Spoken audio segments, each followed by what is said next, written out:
We'll continue to track that story, but at the moment, there are other concerns in front of the nation. In the wake of the rising COVID cases, PM Modi called a meeting to review COVID-related situation and public health preparedness.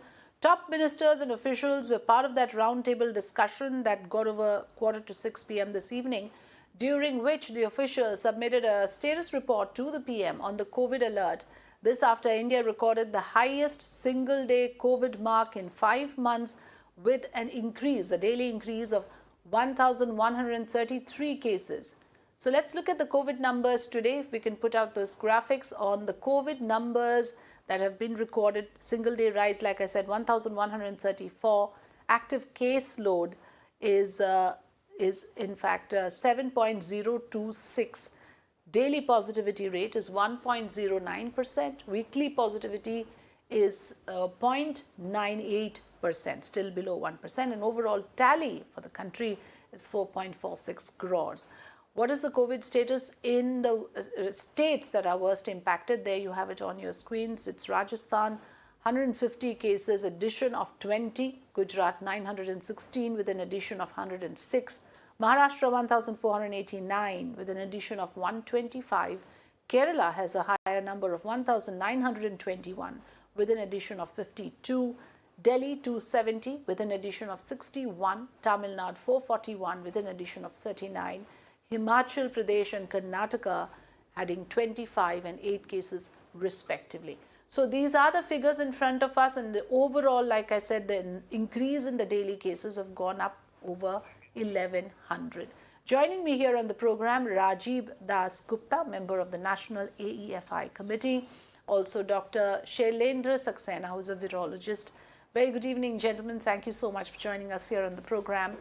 Dr. Rajib Dasgupta, why are the numbers rising? Is it because the effect of the vaccination, the immunity has faded, or is it a new variant against which we do not have immunity to begin with?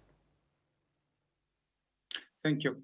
The surge that we are currently witnessing is most likely on account of a new Omicron subvariant, which is XBB 1.16.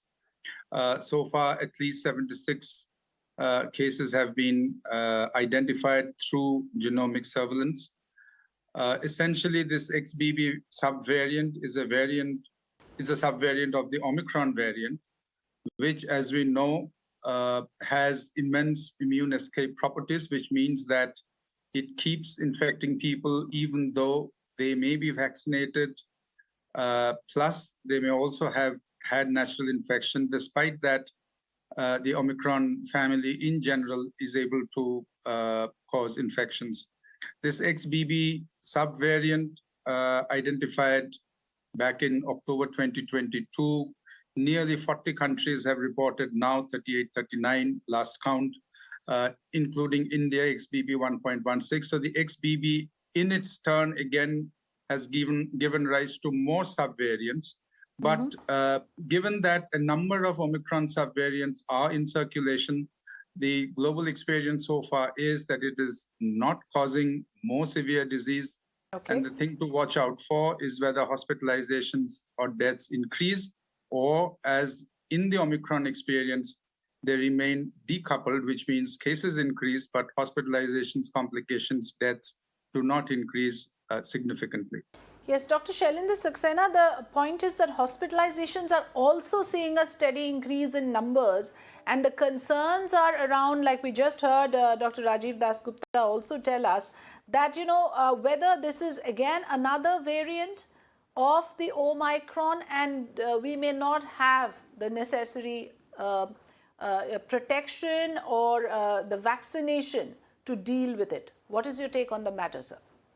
So just in continuation to what Dr. Rajib has recently said, that this is the new variant of Omicron, which is the 1.617, but the most 1.16. But the most important thing is that the recombination and the newer strains emergence is a continuous process in the COVID and SARS-CoV-2 viruses.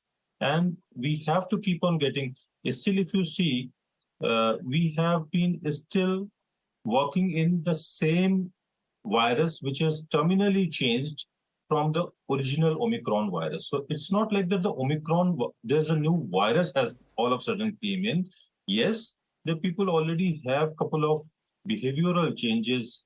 People stopped using masks. They are not using regular hand wash, keeping 6 feet distance, and all those kind of basic behavioral changes which have led to this kind of every time when there is a weather change or monsoon comes in or something happens, it normally used to be seen in the coronavirus infections. So it's very common every year. Right. At the same time, there are multiple concerns coming from people. I would like both experts to tell us what steps are recommended on the part of the government, Rajib Dasgupta. What is the immediate action that needs to be taken to restrict the problem?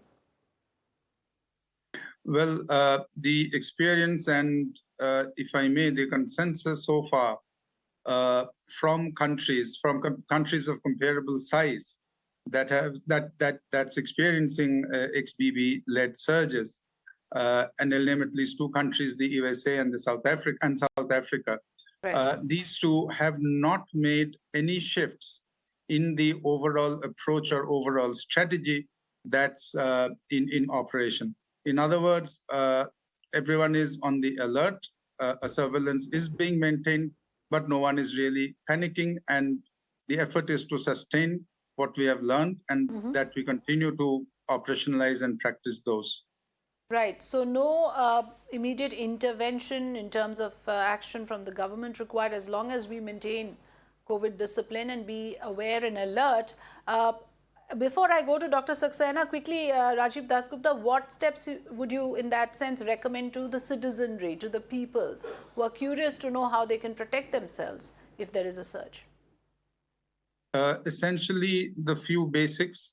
One, that if any individual has added vulnerability in terms of comorbidities or serious comorbidities or immune suppression for any reason, say, for example, anti-cancer therapy or on steroids or immunosuppressants for any reason, they certainly need to take or continue to take additional precautions that they have been taking. And the fact is, they are practicing those additional precautions in terms of mask and washing, etc. As far as the government or the institutions are concerned, the alertness is being maintained in terms of having beds, infrastructure, medicine, etc. Ready. But let's also not forget that the pandemic is officially on. So there will continue to be some cases, a few unfortunate deaths, given the pattern of vulnerability to COVID that we have seen. The point is that are additional or excess cases or deaths happening?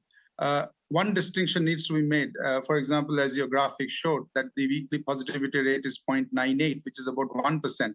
At the height of Omicron, world over, with populations of this size, that weekly positivity rate has been anything between 20 to 30%. So this has to be the benchmark now is not of the original experience of 2020, but of the Omicron era. And that's a distinction we need to make and keep in mind. Yes, very important. Thank you, Mr. Dasgupta. I want to put the same question to you, Dr. Saxena, as well. First of all, your response to what we just heard about, as long as it's below 1% positivity rate, there is nothing much to worry. At what point do you think, more steps should kick in on the part of the government? And also, what would you recommend to the citizenry, to the people who are listening to us at the moment? So I completely agree with the suggestion that when the overall cases are less than 1% or close to 1%, we don't have to worry that much. We also have to keep in our mind that the population of India, which has already been vaccinated very well, has successfully registered against the various Omicron strains, especially BA 2.75, BA.5, BQS, XBB 1.5, and so on. So we also have to understand that we have been vaccinated well. Yes, there is a worry for those people who have not taken vaccine in spite of the repeated call by the government, by the other health authorities and so on. So those people who have not been vaccinated, they are also supposed to go and take the vaccination. The people who have the high vulnerability, they have to go and talk to their consultant to see whether they really need the further any other doses of the vaccine, or if they have to be taken care for at least ongoing S3N2 also at the same time. So there might be the cases where the people have sneezing and coughing, not Right. because of the COVID, but because of the S3N2. So all the cases who are sneezing and coughing may not be exactly the COVID. So there is no need to panic at the moment, but yes, we have to understand. On the part of the government, I think one of the very easier thing can be that again, make the use of mask compulsory at least at the public places, and that can be done very easily, and people now have understood. So instead of just going into the public places without mask, that will at least reduce 0.01 or 0.2% of the cases coming in this, and we can immediately see within a month that there will be a change in the overall positivity of these cases. Right. These are very important observations. I would request both the experts to stay with us. I want to go through the figures and put out the figures, the graphics once again on the numbers that we are quoting today. And the graph is very, very critical to understand that here is a case.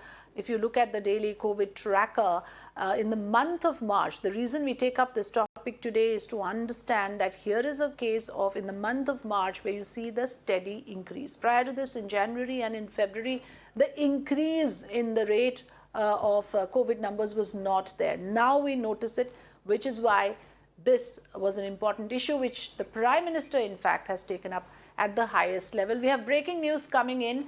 Prime Minister chaired a high-level meeting to review the status and preparedness of public health response to COVID-19 and influenza. The PM has advised precaution and maintenance of vigil. PM has emphasized the need to enhance lab surveillance and testing of all severe acute respiratory illness or SARI cases, and also ramp up genome sequencing. Mock drills to be organized again in hospitals to ensure preparedness. Prime Minister advises following respiratory hygiene and adherence to COVID-appropriate behavior. This has come just this evening after a high-level meeting with top health officials. Those pictures are on your screens. I think our experts are with us. Let me have a quick reaction from Rajib Dasgupta on this. So, Mr. Dasgupta, quite clearly, much of what you said has also resonated in this about surveillance, the need to test and track, and also some advisory going to the hospitals as well, to the people as well, especially in terms of lab surveillance. What are your thoughts on the inputs that we are getting from the Prime Minister's review meeting, Mr. Dasgupta? Yeah, I'll be brief. This review meeting was at 4:30 this afternoon, and essentially the government has taken an absolutely correct position, which is maintain surveillance, maintain preparedness, maintain caution, but the government has not shown any panic, and that's absolutely the correct framing of it. Thank you. Right. Can I have a response from Dr. Saxena as well on this? What are your thoughts on the kind of advisory, a strong word coming from the Prime Minister? So quite clearly the issue has been taken up at the highest level. The Prime Minister has strongly advised precaution and vigil and talks about respiratory hygiene. If you can break it down for us for easier understanding, what should the viewers know? So that's a very good I will say the step by the government, that even before something massive is going to happen or happens, they are very, very active and taking these kind of actions. It's really, really a very appreciative effort by the government. Second thing is, as they have said, that the surveillance has to be on a very high level, that of course we are doing, and anyway in that part, we always suggest the people that whenever they have a couple of things, like for example, if they have any international visit, or if somebody visiting them from the foreign country where the Omicron strains, various strains have been found, or the ongoing cases are very high, like US and South Africa and several other places, they immediately should go, if they have any symptoms, to the consultant to find out that if they have any Omicron or any other COVID strain in them. So that's how the surveillance can be up. The second thing is washing of your hands with soap and water is the best precaution. I always say this. And here also, if you do this again and again, that is one of the best way to protect yourself from the COVID-19 infection. Yes. Using the mask, I'm not saying that you have to use N95 or something, just use a normal mask. that prevents at least quite a significant number of COVID cases. Do not touch if somebody is sneezing and coughing, or if you are sneezing and coughing, limit yourself at home, go to the hospital, consult the doctor, get tested, and take the proper treatment as it has been given by the standard operating procedures. Yes. Third thing is very important that if you have not been vaccinated well, then please go for vaccination. Take the booster doses if you have not taken till date. Make sure that you have all those things in line, which makes you resist the COVID infection, even if it is in your surroundings. So these are the small things which you may take care. Avoid unnecessary crowding at the various public places, or avoid unnecessary travel to the various places. All these are the small things which people can do. And of course, the government is doing their best to prevent them from these kind of infections. Right. I think Mr. Rajib Dasgupta has had to leave, but thank you so much, Dr. Saxena, for joining us, for giving us your views on the subject. Some very important messages coming from the government as well, and we urge our viewers to follow the kind of precaution that is being suggested by the doctors and experts on the program. Thank you very much for joining us. Let's take a